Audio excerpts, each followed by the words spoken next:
Hello everyone, welcome to this video. और इस video में आज हम स्टार्ट कर रहे हैं अपने कंप्यूटर का लास्ट टॉपिक जो है आपके पास इंटरनेट। अब हम इस वीडियो में इंटरनेट के बारे में देखेंगे कि इंटरनेट आपके पास क्या होता है। तो देखो, इंटरनेट को स्टार्ट करने से पहले सबसे पहले हमें नेटवर्क का पता होना चाहिए। नेटवर्क भी कौन सा, हम कंप्यूटर पढ़ रहे हैं तो कंप्यूटर का नेटवर्क का पता होना चाहिए। तो सबसे पहले देखो हम स्टार्ट करते हैं कंप्यूटर नेटवर्क से कि कंप्यूटर नेटवर्क क्या होता है। उसके बाद आगे फिर हम जाके समझते हैं इंटरनेट क्या होता है। तो कंप्यूटर नेटवर्क देखो आपके पास क्या चीज़ होती है। कंप्यूटर नेटवर्क आपके पास क्या है, आपके पास एक सिंपल आप लैंग्वेज में समझो तो आप अभी ये ऑनलाइन क्लास देख रहे हो यूट्यूब पे, ये किसकी वजह से देख रहे हो? इंटरनेट की वजह से देख रहे हो। तो कंप्यूटर नेटवर्क क्या होता है कि जब कभी भी हम कनेक्ट करते हैं दो से ज़्यादा कंप्यूटर को एक साथ, उसी को हम क्या बोलेंगे? Computer network. अब कंप्यूटर नेटवर्क किस लिए यूज़ होता है? हम क्या करना चाहते हैं? इंफॉर्मेशन को शेयर करना चाहते हैं डिफरेंट लोकेशन के लिए। तो जैसे मान लो आपके पास कोई एक कंपनी है, तो एक कंपनी की जो है वो डिफरेंट जगह ऑफिस हैं। तो किसी का ऑफिस सिटी ए में है, कोई ऑफिस सिटी बी में है, कोई ऑफिस सिटी सी में, कोई ऑफिस सिटी डी में। तो ये सारे ऑफिस क्या होते हैं आपके साथ? इंटरलिंक्ड होते हैं। मतलब सारों के बीच में क्या होता है? कनेक्शन होता है। यहाँ की इन्फॉर्मेशन यहाँ पे शेयर हो रही है, सबकी इन्फॉर्मेशन एक दूसरे के साथ क्या हो रही है? शेयर हो रही है। तो ये जो इन्फॉर्मेशन शेयर हो रही है किसकी वजह से हो रही थी? नेटवर्क की वजह से। और इनके सारे काम एक साथ कर रहे हैं, तो इसी को हम सिंपली क्या बोलेंगे? कंप्यूटर नेटवर्क्स बोलेंगे। ठीक है, क्या बोलेंगे? कंप्यूटर नेटवर्क बोलेंगे। तो आपको समझ आ गया कि कंप्यूटर नेटवर्क क्या होता है। जब दो या दो से ज़्यादा हमारे पास कंप्यूटर एक साथ कनेक्टेड हो तो उससे को क्या बोलते हैं? हम कंप्यूटर नेटवर्क। अब आप बोलोगे कंप्यूटर नेटवर्क ये दो से ज़्यादा हमारे पास कंप्यूटर एक साथ लिंक क्यों है? मैं बोलूँगा इनको क्या करनी है? अपनी एक्सचेंज करनी है इंफॉर्मेशन। तो कोई जो फाइल होगी, मान लीजिए वो ए ऑफिस में है, तो उनको डी वालों को उसकी नीड आ गई, तो ए वाले उसको डी वालों के साथ शेयर कर सकते हैं। तो इन्फॉर्मेशन क्या है? डी वाले ए के साथ कर देंगे, बी वाले भी ए के साथ, तो सारे एक दूसरे के साथ क्या करेंगे? ये इन्फॉर्मेशन शेयर करेंगे। तो इसी को क्या बोलेंगे हम? Exchange information. तो कंप्यूटर नेटवर्क पता चल गया आपको कि जब दो या दो से ज़्यादा आपके पास कंप्यूटर एक साथ लिंक्ड होते हैं, कनेक्ट होते हैं, उनको हम कंप्यूटर नेटवर्क बोलते हैं। तो आप देखो कंप्यूटर नेटवर्क के कुछ बेनिफिट्स होते हैं। जैसे क्या होते हैं बेनिफिट? सबसे पहले इसका बेनिफिट होता है कि टाइम सेव होता है, इसके साथ टाइम सेविंग होता है। और इसका और क्या होता है? इससे आपके पास कॉस्ट भी बहुत कम होती है, मतलब मनी भी सेव होता है इससे। तो देखो कैसे भी होता है इससे पैसे सेव, और मैं आपको समझाता हूँ। जैसे मान लो आप एक कंपनी, आप ओनर हो किसी कंपनी के, मालिक हो आप। तो आपकी एक कंपनी एक सिटी ए में है और दूसरी जो है वो आपके पास सिटी बी में है। जब आपके पास कंप्यूटर नेटवर्क नहीं था तो मान लीजिए आपकी कोई एक फाइल आपको ए के पास थी, ए ऑफिस में थी, आपको बी में उसकी नीड आ गई। तो आपको क्या करना पड़ता था? आपको यहाँ से बी सिटी तक ट्रैवल करना पड़ता था। ट्रैवल करने से आपका खर्चा बढ़ता था, टाइम ज़्यादा लगता था। बट अब क्या करोगे? अब आप डायरेक्टली उसको क्या करोगे? कंप्यूटर नेटवर्क की वजह से उसको with in a second information को, या वो जो फाइल होगी वो जहाँ पे नीड होगी उसकी वहाँ पे पहुँचा दोगे। तो इससे क्या हुआ? टाइम की भी बचत हो गई। जैसे मान लो यहाँ से जाते आपको 2 दिन लगते थे, तो 2 दिन तो आपके सेव हो गए। ऊपर से 2 दिन आने जाने में आपका कितना पैसे का खर्चा होता था? तो वो भी कौन सेव कर रहा है? हमारे पास कंप्यूटर नेटवर्क सेव कर रहा है।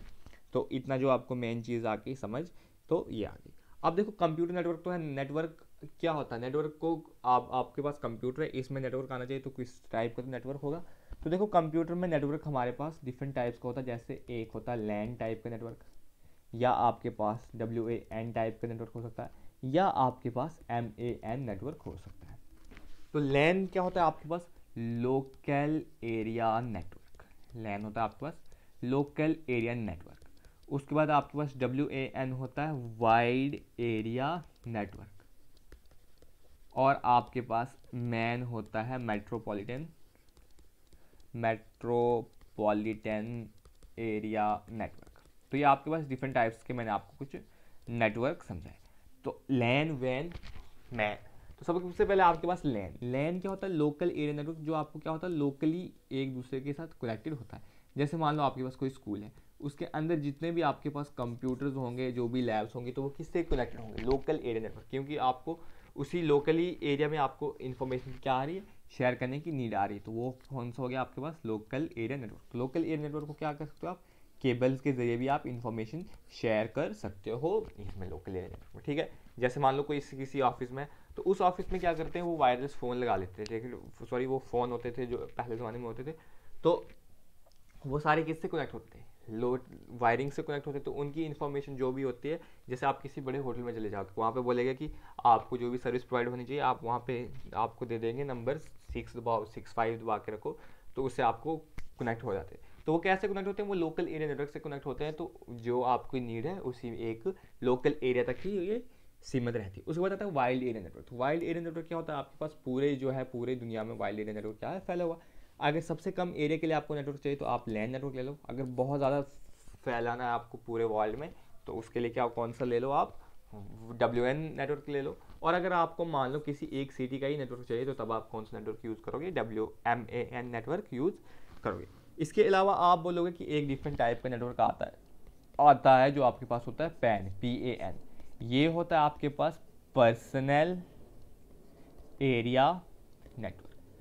तो ये आपके पास कौन सा आता है, पर्सनल एरिया नेटवर्क, या आपका अपना इस नेटवर्क को आप ऑन करते हो। जैसे मान लो आपने क्या किया, आपने मोबाइल का ब्लूटूथ से कोई आपने फाइल शेयर की किसी दूसरे पर्सन को, तो आपने क्या किया, वो भी इंफॉर्मेशन ही शेयर की आपने, वो भी जो भी थी क्या क्या आपने अपना डाटा ही शेयर किया। तो किसके जरिए किया था, अपने पर्सनल नेटवर्क से शेयर किया। तो जैसे आपके पास आ गया, मैंने ब्लूटूथ के आपको एग्जांपल लेके समझा दिया, ये आ गया आपके पास पैन।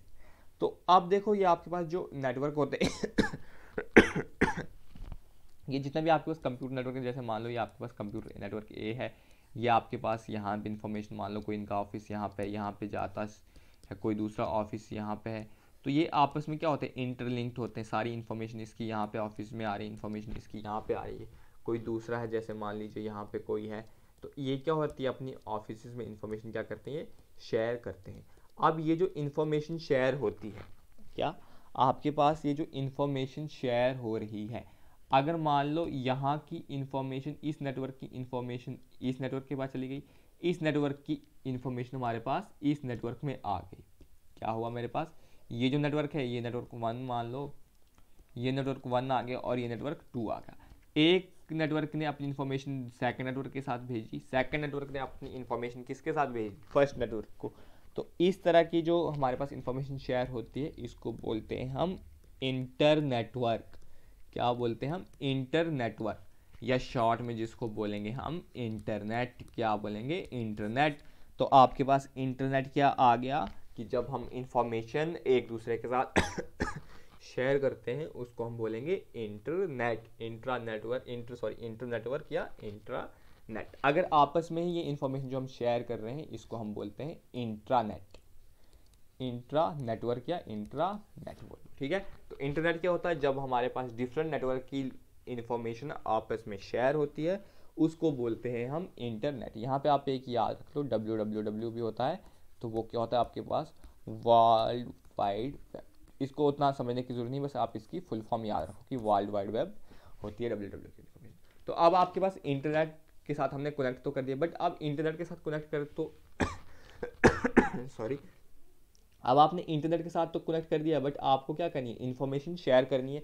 अब आपको सबसे पहले इंटरनेट के साथ आपने कनेक्ट हो गया, तो आपको इंटरनेट के लिए रिक्वायरमेंट क्या होनी चाहिए, तो सबसे पहले आपके पास एक एक्टिव कनेक्शन होना चाहिए इंटरनेट का। तो रिक्वायरमेंट आपके पास क्या होगी, सबसे पहले इंटरनेट के लिए आपके पास सबसे पहले रिक्वायरमेंट होती है ISP, मतलब इंटरनेट सर्विस प्रोवाइडर होना चाहिए आपके पास। जब तक आपको कोई इंटरनेट सर्विस ही प्रोवाइड ना करेगा, तब तक आप उसको अपनी इन्फॉर्मेशन को क्या कर सकते हो, कैसे शेयर वगैरह एक्सचेंज नहीं कर सकते। तो आपको सबसे पहले इंटरनेट सर्विस प्रोवाइडर होनी चाहिए। तो आप बोलोगे इंटरनेट सर्विस प्रोवाइडर क्या आ गई, जैसे मैं बोलूँगा आपके पास जियो आ गई, एयरटेल आ गई, जो भी डिफरेंट टाइप्स के नेटवर्क आ गए, ये आपके पास आ गए इंटरनेट सर्विस प्रोवाइडर। आपने बोला कि मुझे इंटरनेट सर्विस प्रोवाइडर तो मिल गया, उसके बाद वो क्या कराएंगे आपको, अगर मान लो जैसे आपने वाईफाई लगाना है, तो वो आपके पास एक डिवाइस यूज़ करेंगे जिसका नाम होता है मोडेम।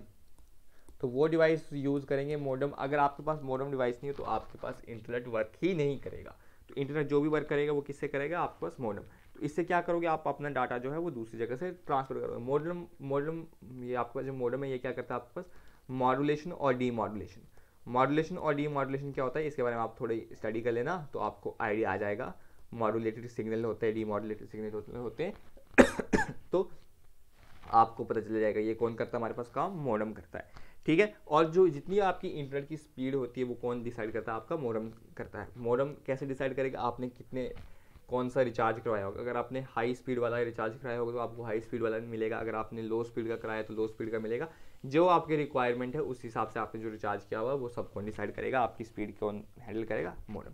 अब आपके पास इंटरनेट भी आ गया। अब इंटरनेट आने के बाद आप उसको क्या करोगे, आप करोगे कुछ यूज़ करना है, आपके पास इंटरनेट है, हर चीज़ है, बट आपके पास अगर उसको यूज़ करने के लिए कोई ब्राउज़र ही नहीं है तो आपके पास इंटरनेट किस काम का। तो आपको क्या होना चाहिए, एक ब्राउज़र भी होना चाहिए। जनरली आपके पास कौन कौन से ब्राउज़र होते हैं, आप बोलोगे हमारे पास क्रोम होता है, फायरफॉक्स होता है, इंटरनेट एक्सप्लोरर होता है,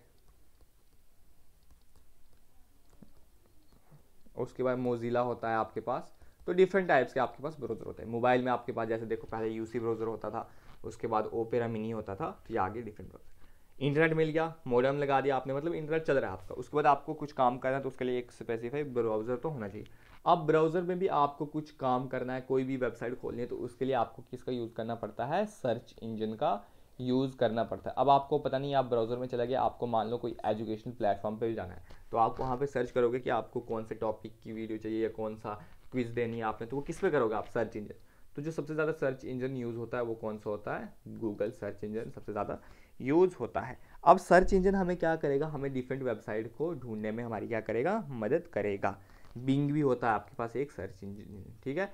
तो सर्च इंजन आ गया आपके पास। सर्च इंजन के बाद आपके पास कोई क्या होगा, URL। तो URL होता है आपके पास यूनिफॉर्म रिसोर्स लोकेटर। अब आपने सर्च इंजन पे मान लो सर्च कर दिया कि आपने जेके लेटेस्ट इन्फो ही, आपने क्या कर दिया, जेके लेटेस्ट इन्फो सर्च कर दिया। तो अब आपको जेके लेटेस्ट इन्फो सर्च कर दिया आपने, तो आपको वेबसाइट वहाँ पे आ जाएगी। अब आपके पास जेके लेटेस्ट इन्फो नाम से मान लो कोई दूसरी वेबसाइट भी किसी ने बना रखी होगी, तो आपको क्या करनी है, वहाँ पे किसी एक भी जो वेबसाइट होती है सबकी अलग अलग आइडेंटिफिकेशन होती है, जिसको हम बोलते हैं यूनिफॉर्म URL, जिसको क्या बोलेंगे हम, URL। तो जैसे मान लो आपको कोई URL होगी, जैसे जेके लेटेस्ट इन्फो की हमारी वेबसाइट आके जो क्या है www.jklatestinfo.com, तो ये आ गई आपके पास जेके लेटेस्ट इन्फो। तो ऐसी तरह आपके पास डिफरेंट वेबसाइट की क्या होगी, डिफरेंट URL होगी, ठीक है। तो आपके पास इंटरनेट आ गया। इंटरनेट आने के बाद आपको क्या चाहिए, एक ब्राउज़र चाहिए। ब्राउज़र से आप क्या कर सकते हो, सर्च कर सकते हो जो आपको रिक्वायर्ड है। तो रिक्वायर्ड करने के बाद आपको कोई वेबसाइट आती है जिसको आपने सर्च एंटर करना है, उसका URL होगा, तो वो क्या होगा आपके पास, URL। आप देखो जो आपके पास वेबसाइट होती है उसका क्या करते हैं, वेबसाइट पे क्या करते हैं हम, अपनी क्या करते हैं, इन्फॉर्मेशन प्रोवाइड करते हैं कि हमारे पास एजुकेशन प्लेटफॉर्म है हमारा, हम क्विज प्रोवाइड करते हैं डिफरेंट, हम तो मतलब एक किस्म का हमारा क्या उस पर हम शो कराना चाहते हैं, हमारे पास अपना ब्रोचर इन्फॉर्मेशन के लिए ही हम शो करा रहे हैं किस पे, URL पे। उसके बाद आपके पास इंटरनेट के बारे में पढ़ना है तो आपके पास ई-कॉमर्स जो है वो आजकल बहुत आपके पास फैला हुआ है, जिसके बारे में आप डेली सुनते हो। तो ई-कॉमर्स क्या आता है आपके पास, इलेक्ट्रॉनिक कॉमर्स, जो आप ऑनलाइन शॉपिंग करते हो, जो भी ना या बिजनेस किस में करते हो, ऑनलाइन करते हो, उसको क्या बोलते हैं हम, ई-कॉमर्स बोलते हैं। ई-कॉमर्स देखो 3 तरह के बिजनेस होते हैं। सबसे पहले इसमें बिजनेस होता है B2B, मतलब टाइप्स का, तो मतलब बिजनेस से बिजनेस की तरफ जो अगर आपके पास शॉपिंग हो रहा है, बिजनेस हो रहा है इंटरनेट के थ्रू, उसको बोलेंगे B2B कॉमर्स। तो B2B कॉमर्स आपके पास, एक मैं सिंपल आपको एग्जांपल देता हूँ, जैसे आपके पास लिंक्डइन है, तो ये आपके पास क्या है, बिजनेस टू बिजनेस की एक एग्जांपल मान लो। उसके बाद आपके पास आता है अमेजोन बिजनेस, तो अमेजोन बिजनेस भी आपके पास आता है बिजनेस टू बिजनेस की। उसके बाद आपके पास स्काइप आता है, ये भी बिजनेस टू बिजनेस की एक एग्जांपल है। इसके अलावा और भी ई कॉमर्स क्या, आपके पास जो इंटरनेट से बिजनेस होता है उसको हम बोलते हैं ई कॉमर्स। आपको पता है आज ई कॉमर्स बहुत ही फेमस हो चुका है आज के ज़माने में। तो सबसे पहले आगे इसमें पहली टाइप आ गई इसकी B2B। उसके अलावा आपके पास सेकंड होती है B2C, मतलब बिजनेस टू कस्टमर या बिजनेस टू कंज्यूमर। तो कौन सा आता है आपके पास, जैसे फ्लिपकार्ट आ गया, ये क्या करते हो आप, इस पर शॉपिंग करते हो कस्टमर के लिए। अमेजोन आ गया, जोमेटो आ गया, स्विगी आ गया आपके पास। तो ये क्या है, बिजनेसमैन अपने कस्टमर को सर्विस प्रोवाइडर कर रहे हैं, तो ये कौन सा आ गया, B2C। उसके अलावा आता है आपके पास तीसरे टाइप का होता है C2C, मतलब कस्टमर टू कस्टमर। तो जैसे आपके पास OLX आ गया, OLX पे क्या करते हो, अपना मोबाइल सेल करना है, तो खुद कस्टमर दूसरे कस्टमर के साथ अपना बिजनेस कर रहा है, तो उसको कौन से कैटेगरी की कॉमर्स बोलेंगे हम, कस्टमर टू कस्टमर कॉमर्स या कंज्यूमर टू कंज्यूमर कॉमर्स बोलेंगे। अब देखो आपके पास ये आ गया। अब हमारे पास जो भी कोई डॉक्यूमेंट ऑनलाइन आता है, जैसे आपने मान लो डिजी लॉकर से कोई भी डॉक्यूमेंट किया होगा, तो उस पर आपने एक चीज़ देखी होगी, वो आती है आपके पास डिजिटल सिग्नेचर। तो डिजिटल सिग्नेचर आपके पास आजकल जो है वो बहुत यूज़ में होता है। डिजिटल सिग्नेचर किस लिए लगता है? आपके उस जो भी आपके पास कोई डॉक्यूमेंट उसको वैलिड करने के लिए और उसको वेरीफाई करने के लिए हमारे पास किसका यूज़ होता है? डिजिटल सिग्नेचर का। जैसे हमारे पास आपने कोई भी चीज़ खरीदी होती है, उस पर क्या होता है, इलेक्ट्रॉनिक्स की कोई या कोई भी कॉमर्स की चीज़ आती है, उसको डिजिटल सिग्नेचर होगा। जैसे आपने अपना कोई मार्क्स कार्ड या कोई भी आधार आपने ऑनलाइन डाउनलोड किया होगा, तो डिजी लॉकर से किया होगा, तो वो क्या होगा? Digital verified. तो उसके लिए हम क्या यूज़ करते हैं? डिजिटल सिग्नेचर यूज़ करें। आप देखो, आपको पता है आजकल जो है वो इंटरनेट पूरा सारे लोग इंटरनेट का यूज़ करते हैं। तो इंटरनेट का यूज़ करने से क्या कर रहे हैं, आजकल हमारे पास जो है वो साइबर क्राइम बहुत आपके पास हो रहे हैं। साइबर क्राइम हो रहे हैं, क्या आप करते हैं, किसी के अकाउंट से पैसे ये हो जाते हैं, किसी की अकाउंट हैक हो जाता है, किसी की कोई पर्सनल इन्फॉर्मेशन जो है वो ले लेते हैं, किसी की फोटोग्राफ्स यूज़ होते हैं। तो सबसे पहले आपको साइबर क्राइम क्या है, बहुत आजकल फैला। तो अपने आपको क्या करना है, आपने साइबर क्राइम से सेफ रखना है। साइबर क्राइम से सेफ कैसे रखोगे? अगर आपको कोई बैंक फ्रॉड से बचना है, आपने तो अपना OTP, पर्सनल डिटेल्स आपने किसी के साथ शेयर ना करें, चाहे वो आपको कॉल करके बोले कि आपको बैंक का है कोई, उसके साथ शेयर ना करें। तो अब आपको देखो साइबर क्राइम हो रहे हैं, साइबर क्राइम हो रहे हैं, तो हमारी गवर्नमेंट ऑफ इंडिया ने एक एक्ट बनाया है जिसको बोलते हैं हम इंफॉर्मेशन टेक्नोलॉजी एक्ट। एक एक्ट बनाया है इसके लिए, इंफॉर्मेशन टेक्नोलॉजी एक्ट। तो इसको बोलते हैं हम IT एक्ट। कब बना था ये? 2000 में बना था। तो इस एक्ट के अंदर हमारे पास बहुत से ये हो हमारे पास सेक्शंस हैं, जिससे हम डिफरेंट टाइप के, अगर कोई अकाउंट किसी ने हैक किया, किसी की पासवर्ड चोरी किया, किसी के कोई फोटोग्राफ्स हैं किसी के पास, तो हर चीज़ की हमारे पास जो भी सज़ा वगैरह होगी वो कौन से एक्ट में होगी? इंफॉर्मेशन टेक्नोलॉजी एक्ट होगी। तो देखो, अगर आपके साथ मान लीजिए कभी ऐसा ना हो, नहीं होना चाहिए, बट अगर कभी भी कोई भी साइबर क्राइम हो जाता है आपके पास, तो उसके लिए आपने क्या करना है? डरना नहीं। सबसे पहले आपने क्या काम करना है? नेशनल, आपने गूगल पर सर्च कर लेना ना, national cyber crime reporting portal. तो इस पे आपने रजिस्टर कर दो, आपकी इन्फॉर्मेशन भी पूरी सेफ रहेगी, कोई आपकी आइडेंटिफिकेशन रिवील नहीं होगी। बस आपके साइबर क्राइम वालों की हेल्प करनी है। तो इसकी वेबसाइट भी आपको बता देता हूँ, www.cybercrime.gov.in। तो कभी भी आपके पास कोई भी साइबर क्राइम होता है, किसी के अकाउंट से पैसे कोई हैक करके चोरी कर लेता है, अगर आपसे गलती से OTP शेयर हो गया, तो आपने घबराना नहीं है। आपने पहले बैंक को भी कंप्लेंट कर दो, उसके बाद आप साइबर क्राइम को इस वेबसाइट पे भी कंप्लेंट कर सकते हो, और आपने जो आपके नियरेस्ट साइबर क्राइम आपके पास होगा, साइबर सेल होगा, उसमें भी आप कंप्लेंट कर सकते हो। तो अपने आप को, ये हमारे पास इंटरनेट का तो आगे आपके पास, तो इसलिए क्या करें, साइबर क्राइम भी आपके पास बहुत ज़्यादा फैल रहा है। तो खुद को अपने क्या करना है? सेफ रखना है, कोई अपनी पर्सनल इन्फॉर्मेशन शेयर नहीं करनी है। तो ये तो आपके पास इन्फॉर्मेशन बता दी मैंने आपको इंटरनेट के बारे में। तो इसके साथ आपका जो कंप्यूटर का आपका सॉरी, जो सब इंस्पेक्टर का सिलेबस था वो ख़त्म हो गया। अब हम क्या करेंगे, जितने आपके टॉपिक्स हैं उनके बेस हम MCQ सेशन करते रहेंगे। तो देखो, कुछ MCQ मैंने इस वीडियो के में भी आपके लिए लाए हुए हैं, तो ये ये भी आप MCQ देख लीजिए। देखो क्या बोल रहे हैं, विच of the following is a popular programming language for developing. इसको हम क्वेश्चन करने से पहले मैं आपको कुछ इंपॉर्टेंट पॉइंट्स लिखा देता हूँ, ये आपको भी पूछ सकते हैं। सबसे पहले देखो, अगर मान लो आपको कभी भी पूछे कि फादर ऑफ कंप्यूटर बताए, तो ये तो सबको पता है कि कौन होता है आपके पास फादर ऑफ कंप्यूटर, होता है चार्ल्स बैबेज। ठीक है, तो चार्ल्स बैबेज क्या है? Father of computer. कौन सी कंट्री से थे ये? इंग्लैंड से थे। उसके बाद अगर मान लो आपको पूछे father of modern computer science, अगर father of modern computer science आपको कोई पूछे, तो वो है आपके पास एलन टनिंग। कौन से? Alan tanning.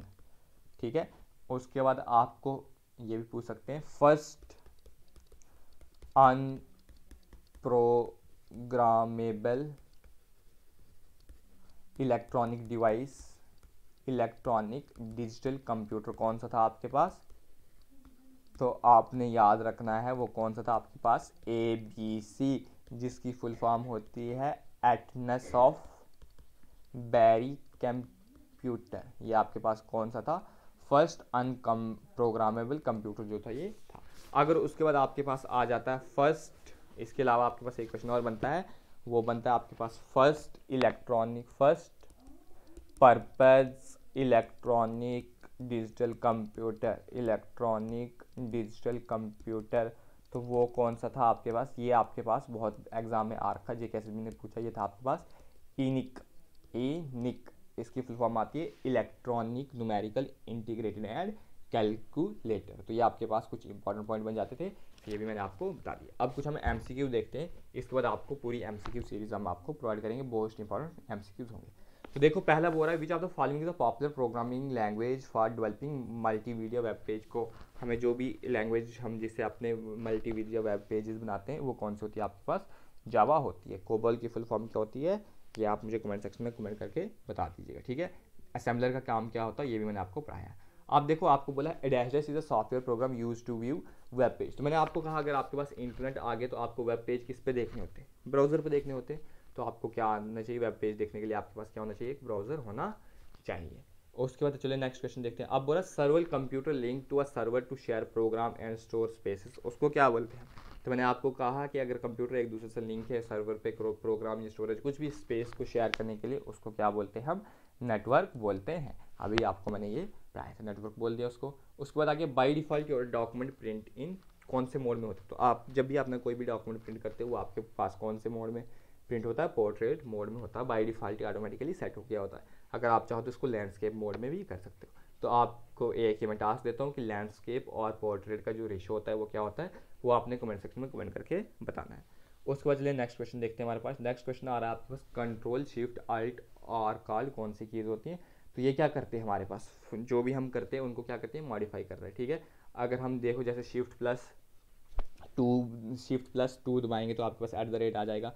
फिर आप कंट्रोल का यूज़ कर सकते हो, उसके बाद अपना एल्ट का की का यूज़ कर सकते हो। तो ये किस लिए करते हैं, मॉडिफाई के लिए यूज़ करते हैं। तो इसलिए इन कीज़ को कौन सा कीज़ बोलते हैं, मॉडिफायर कीज़ बोलते हैं, ठीक है। ये सभी मैंने कीज़ आपको पढ़ाई। उसके बाद देखो आपके पास क्वेश्चन आता है MS word is an example of. MS word किसके, तो कई बच्चे यहाँ पे देखते हैं operating system, but operating system नहीं होगा। ऑपरेटिंग सिस्टम आपके पास क्या होता है, विंडो आ जाएगा, माइक्रोसॉफ्ट विंडो आ जाएगी। ये क्या आपके पास एप्लीकेशन सॉफ्टवेयर है, ठीक है। अगर यहाँ पे MS विंडो लिखा होता, माइक्रोसॉफ्ट विंडो, तो तब वो आपके पास ऑपरेटिंग सिस्टम होता, ना कि ये सिस्टम नहीं, आपके पास क्या एक सॉफ्टवेयर है। तो इसलिए इसका आंसर क्या आएगा, एप्लीकेशन सॉफ्टवेयर। इसके बाद आ गया IT किसको बोलते हैं आप, इंफॉर्मेशन टेक्नोलॉजी। IT किसको बोलते हैं आप, इंफॉर्मेशन टेक्नोलॉजी। IT के फॉर्म आ गई आपके पास इंफॉर्मेशन टेक्नोलॉजी। उसके बाद they which of the following refer to the fastest bigger and most expensive computer. तो सबसे फास्ट कंप्यूटर हमारे पास कौन से होते हैं, सुपर कंप्यूटर। तो सुपर कंप्यूटर को भी मैं बताऊंगा आपके पास कि फर्स्ट सुपर कंप्यूटर कौन सा होता है, सबसे फास्टेस्ट सुपर कंप्यूटर कौन है, इंडिया का सबसे पहला सुपर कंप्यूटर कौन है। तो उसके बारे में सभी में इन्फॉर्मेशन जो आगे आने वाली वीडियोज़ में MCQ सेशन होंगे उसमें आपको मैं प्रोवाइड कर दूंगा। तो सुपर कंप्यूटर का यूज़ किस लिए करते हैं, जो वेदर फॉरकास्टिंग होती है, जो साइंटिस्ट होते हैं लैब्स में, जो बड़ी बड़ी लैब्स होती हैं वहाँ पे कौन सा कंप्यूटर यूज़ होता है, वो हमारे पास सुपर कंप्यूटर यूज़ में होता है। तो आई होप आपको जितने भी मैंने आपको इस वीडियो में इन्फॉर्मेशन, इंटरनेट के बारे में इन्फॉर्मेशन पढ़ाई, और उसके बाद आपको नेटवर्क के बारे में पढ़ाया, उसके बाद मैंने आपको साइबर के बारे में थोड़ी इन्फॉर्मेशन दे दी, और कुछ MCQs कराए, आपको अच्छे लगे होंगे। तो अगर अच्छे लगे तो अपने फ्रेंड्स के साथ वीडियो को शेयर कर दे। Thank you, thanks for watching, जय हिंद।